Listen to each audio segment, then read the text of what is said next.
भाइयों और बहनों, सब्सक्राइब करते वक्त ना घंटी बजा देना ताकि जब भी मैं वीडियो अपलोड करूं आपको नोटिफिकेशन सबसे पहले मिल सके। नमस्कार दोस्तों, एक बार फिर से आप सबका स्वागत करता हूं। दोस्तों आज जो हम लोग झारखंड की जो औद्योगिक नीति है और जो नियोजन नीति है, इन सबसे जितने भी इंपॉर्टेंट प्रश्न बन सकते हैं आज हम लोग उसे देखने वाले हैं। साथ ही दोस्तों मैं बता दूं आपको, जो पिछले के एग्जाम होते थे झारखंड सरकार की, उनमें दोस्तों इन चैप्टर से बहुत ही कम दोस्तों प्रश्न पूछे जाते हैं, लेकिन जो अभी हाल ही के एग्जाम है उनमें जो है अभी इन सबसे बहुत सारे अधिक प्रश्न दोस्तों पूछे जा रहे हैं। तो हम लोगों ने इसीलिए दोस्तों ये जो चैप्टर इसे लिया है। ठीक है, तो चलिए देर न करते वीडियो को शुरू करते हैं। और हमारी दोस्तों खुशी के लिए एक लाइक मैं आपसे जरूर मांगता हूं, तो एक लाइक जरूर कर दीजिएगा। तो चलिए देर न करते वीडियो को शुरू करते हैं। तो सबसे पहले दोस्तों हम लोग जो है झारखंड की जो औद्योगिक नीति है, इससे जितने भी इंपॉर्टेंट प्रश्न दोस्तों बन सकते हैं हम लोग सबसे पहले उसे कवर करेंगे। ठीक है, तो सबसे पहला जो प्रश्न है उसे देखिए। यहाँ पे सबसे पहला प्रश्न है कि झारखंड में औद्योगिक नीति कब अधिसूचित हुई, यानी कि जो झारखंड की औद्योगिक नीति है वो दोस्तों कब इसकी शुरुआत हुई। तो इसका जो शुरुआत हुआ है दोस्तों वो हुआ है ऑप्शन नंबर ए, यानी कि 2001 में दोस्तों इसका शुरुआत हुआ है। दोस्तों यहाँ पे तो दोस्तों आपको समझ में आ रहा है कि 2001 में, लेकिन आजकल के जो दोस्तों एग्जाम हो रहे हैं ना, उसमें ऑप्शन में बहुत ही गजब टाइप के दोस्तों ऑप्शन दिए जा रहे हैं।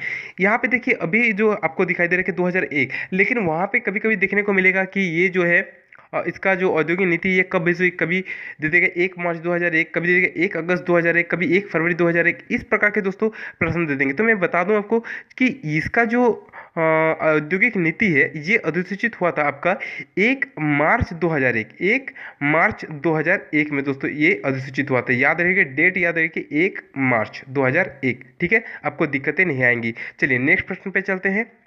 नेक्स्ट प्रश्न है, झारखंड सरकार की 2016 औद्योगिक नीति के लागू रहने की अवधि है।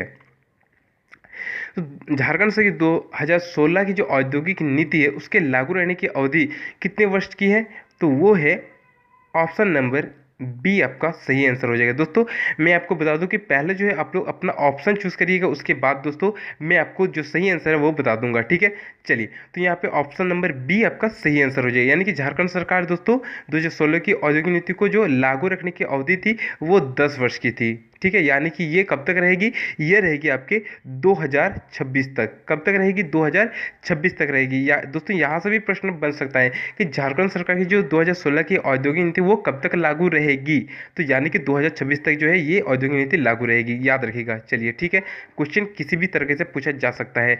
नेक्स्ट देखते हैं। नेक्स्ट प्रश्न है, झारखंड में औद्योगिक नीति के तहत किस स्थान पर ऑटोमोबाइल के विकास हेतु विशेष आर्थिक क्षेत्र स्थापित जो है प्रस्तावित किया गया है। ठीक है, विशेष आर्थिक क्षेत्र प्रस्तावित किया गया कहां पे दोस्तों, तो इसका जो सही आंसर है ये है आदित्यपुर। तो दोस्तों आदित्यपुर जो है ये कहाँ पे स्थित है, तो ये जमशेदपुर में दोस्तों स्थित है। कहाँ पे स्थित है, ये जमशेदपुर में दोस्तों ये आदित्यपुर स्थित है।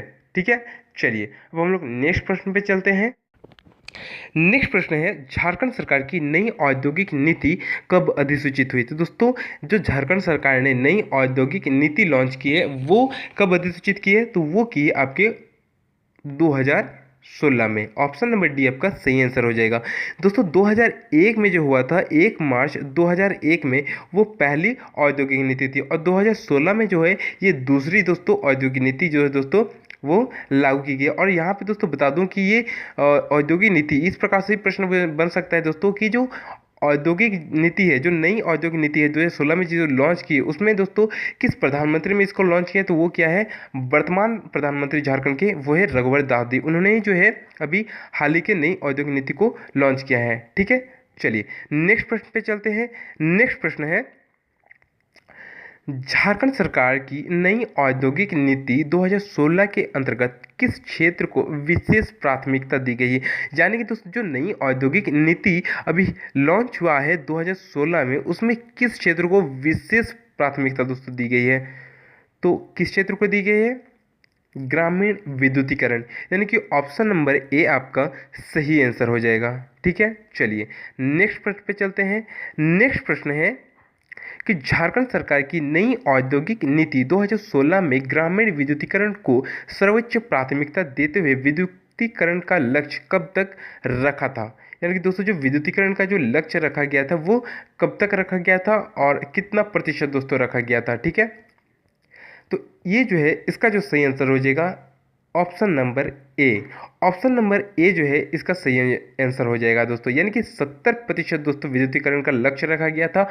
और ये कब तक रखा गया था? ये रखा गया था 2017। दोस्तों क्वेश्चन किसी प्रकार से पूछा जा सकता है या डायरेक्टली पूछ देगा कि जो औद्योगिक नीति का जो विद्युतीकरण का लक्ष्य है वो कब तक रखा गया था, आपको डायरेक्टली यह देगा, यानी कि 2017 दोस्तों डायरेक्टली दे देगा। ठीक है, तो आपको 2017 टिक करना है। ठीक है, चलिए नेक्स्ट प्रश्न पे चलते हैं।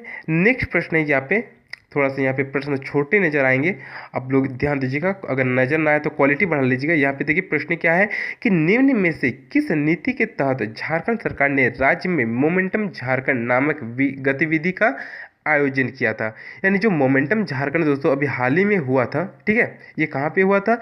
ये हुआ था मोमेंटम झारखंड दोस्तों, ये रांची में आयोजित किया गया था। तो ये जो मोमेंटम झारखंड में किस गतिविधि का जो आयोजन हुआ था, ठीक है, ये किस नीति के तहत हुआ था?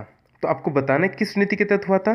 तो ऑप्शन यहाँ पे दिया हुआ है, औद्योगिक नीति, पुनः स्थापित जो है स्थापन नीति, पर्यटन नीति या फिर स्टार्टअप नीति। ठीक है, तो इसका जो सही आंसर हो जाएगा ऑप्शन नंबर डी आपका सही आंसर, यानी कि स्टार्टअप नीति 2016 के अंतर्गत जो है दोस्तों ये मोमेंटम झारखंड गतिविधि का आयोजन किया गया था। ठीक है, चलिए नेक्स्ट प्रश्न पे चलते हैं। नेक्स्ट प्रश्न है झारखंड सिंगल विंडो क्लियरेंस कानून कब लागू हुआ था? ठीक है, तो सिंगल विंडो क्लियरेंस कानून जो है वो कब लागू हुआ था? तो वो हुआ था 2015 में। ऑप्शन नंबर डी आपका सही आंसर हो जाएगा। ठीक है, चलिए और बता दूं आपको कि झारखंड जो है पूरे देश में सिंगल विंडो सिस्टम में दोस्तों रैंकिंग 1 में आता है। ठीक है, कितने नंबर पे आता है? रैंकिंग 1 में आता है। ठीक है, याद रखिएगा। चलिए नेक्स्ट प्रश्न पे चलते हैं। नेक्स्ट प्रश्न है झारखंड का पहला स्थानीय नीति किस मुख्यमंत्री के कार्यकाल में घोषित हुआ था? यहाँ से दोस्तों हम लोग का स्थानीय नीति से जितने भी इंपॉर्टेंट प्रश्न बन सकते हैं यहाँ से आपका स्टार्ट हो जाएगा। हम लोगों ने पहले जो है औद्योगिक नीति को कवर किया, अब हम लोग यहाँ से स्थानीय नीति को कवर करेंगे। ठीक है, तो देखिए पहला प्रश्न क्या है कि झारखंड का पहला स्थानीय नीति किस मुख्यमंत्री के कार्यकाल में घोषित हुआ था? तो किस प्रधानमंत्री के कार्यकाल में? वो हुआ था बाबूलाल मारांडी जी के काल में। किसके काल में हुआ था? बाबूलाल मारांडी, जो कि झारखंड के पहले मुख्यमंत्री है। और अभी जो है वो किस पार्टी से बिलोंग करते हैं? तो वो है JVM से, झारखंड विकास मोर्चा से। ठीक है, झारखंड विकास मोर्चा से। पहले जो ये थे ये पहले बीजेपी से थे। किससे थे? पहले ये बीजेपी से थे। चलिए नेक्स्ट प्रश्न पे चलते हैं। नेक्स्ट प्रश्न है झारखंड के प्रथम मुख्यमंत्री बाबूलाल मारांडी किस वर्ष स्थानीय नीति की घोषणा की थी? इंपॉर्टेंट प्रश्न है दोस्तों, ध्यान रखिएगा। दोस्तों मैंने जितना भी प्रश्न लिया मान के चलिए किसी न किसी एग्जाम में ये प्रश्न पूछा जा चुका है। और जहाँ तक मैंने अभी देखा कि ये जितने भी प्रश्न हैं ये हाल के एग्जाम में पूछा गया है, इसलिए मैंने इस टॉपिक को आपके लिए लाया है ताकि आपका जो है एक भी प्रश्न ना छूटे। ठीक है, यहाँ पे देखिए कि जो पहले प्रधानमंत्री बाबूलाल मारांडी जी वो किस वर्ष स्थानीय नीति की घोषणा की थी? तो उन्होंने जो है 2002 में जो है उन्होंने ये स्थानीय नीति की घोषणा की थी। पहली जो स्थानीय नीति जो थी पहली स्थानीय नीति वो 2002 में इन्होंने घोषणा की थी। ठीक है, चलिए नेक्स्ट प्रश्न की बात करते हैं। तो नेक्स्ट प्रश्न है बाबूलाल मारांडी द्वारा घोषित झारखंड की स्थानीय नीति क्यों विवादित हो गया था? यानी कि दोस्तों जो 2002 में जो पहले स्थानीय नीति दोस्तों लागू किया था बाबूलाल मारांडी जी ने, वो विवादित क्यों हो गया था? बहुत ही इंपॉर्टेंट प्रश्न दोस्तों, ये जानना आपको बहुत ही जरूरी है। ठीक है, तो यहाँ पे देखिए बिहार राज्य की स्थानीय नीति को झारखंड में लागू कर दिए जाने से जनजातीय समर्थन एवं संदान जो सदान विरोध होने की वजह से, या जो सदान जनजाति है उनका विरोध होने की वजह से, या फिर ईसाई जनजातियों का खुला समर्थन किए जाने से। यानी कि दोस्तों यहाँ पे जो है ऑप्शन नंबर डी आपका सही हो जाएगा, क्योंकि दोस्तों बिहार राज्य जो स्थानीय नीति थी उसी को डायरेक्ट उस टाइम जो है लागू कर दिया गया था। उसके बाद जो है जनजातीय समर्थन किया था, लेकिन जो सदान जनजाति है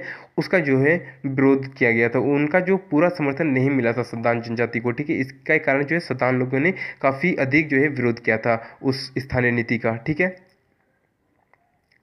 इसके बाद ईसाई लोग का खुला समर्थन किया था, जिसके कारण भी जो है वो 2002 का जो स्थानीय नीति था उसका जो है समर्थन नहीं मिला था अच्छे से। ठीक है, चलिए नेक्स्ट प्रश्न की बात करते हैं। तो नेक्स्ट प्रश्न है कि छत्तीसगढ़ और उत्तराखंड ये दोनों राज्य झारखंड के समक्ष जन्म लिए थे। यानी दोस्तों जन्म लिए थे, यानी कि इसका मतलब है दोस्तों कि झारखंड के साथ ही दोस्तों छत्तीसगढ़ राज्य और उत्तराखंड राज्य का दोस्तों निर्माण हुआ था। ठीक है, यहाँ पे है जन्म लिए थे, इन्होंने स्थानीय नीति घोषित कर दिया है, यानी कि दोस्तों इन दो स्टेट में जो है स्थानीय नीति लागू कर दिया गया है। परंतु झारखंड में अब तक स्थानीय नीति स्पष्ट रूप से क्यों नहीं बन पाई है दोस्तों? अभी तक जो है झारखंड में स्थानीय नीति क्यों जो है पूरी तरह से लागू नहीं कर पाया है झारखंड सरकार ने? तो यहाँ पे देखो ऑप्शन क्या है।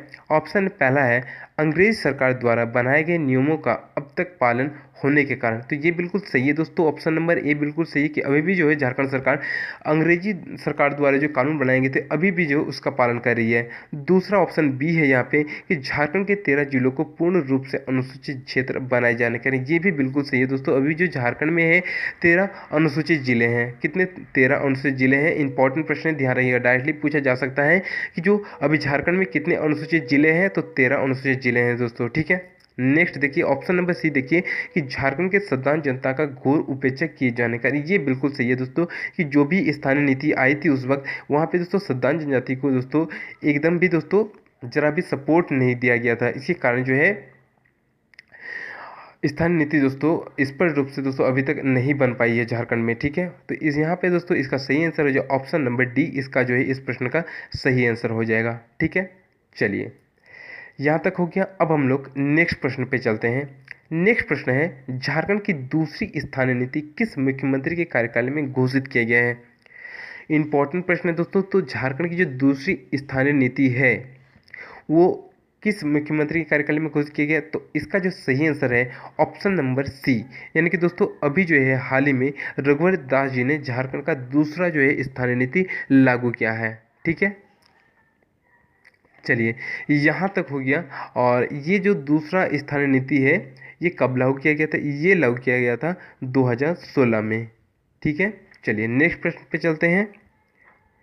नेक्स्ट प्रश्न है प्रधानमंत्री रघुवर दास ने किस वर्ष झारखंड की स्थानीय नीति की घोषणा की थी? तो दोस्तों ये इंपॉर्टेंट प्रश्न अभी मैंने बताया कि जो झारखंड की नई स्थानीय नीति थी वो कब लागू हुई थी? वो लागू हुई थी 2016 में। 2016 में, यानी कि अप्रैल 2016 में। ये इस प्रकार से दोस्तों क्वेश्चन को फंसा दिया जाता है, ठीक है। ध्यान रहे कब हुआ था, यहाँ पे मंथ याद रहे कि अप्रैल 2016 में, ठीक है। चलिए नेक्स्ट प्रश्न की बात करते हैं। तो नेक्स्ट प्रश्न है रघुवर दास की घोषित स्थानीय नीति में कितने वर्षों से रहने वालों को स्थानीय माना गया है? यानी कि किन लोगों को दोस्तों स्थानीय माना जाएगा? जो लोग कितने वर्षों से दोस्तों अगर कोई व्यक्ति यहाँ पे रहता है झारखंड में तो कितने वर्षों तक वो रहेगा कि उसे झारखंड का स्थायी व्यक्ति माना जाएगा? तो ऑप्शन आपके सामने है। इसका जो सही आंसर हो जाएगा ऑप्शन नंबर बी, यानी कि जो व्यक्ति 30 वर्ष से झारखंड में रहता है उसे जो है झारखंड का स्थायी निवासी माना जाएगा, ठीक है।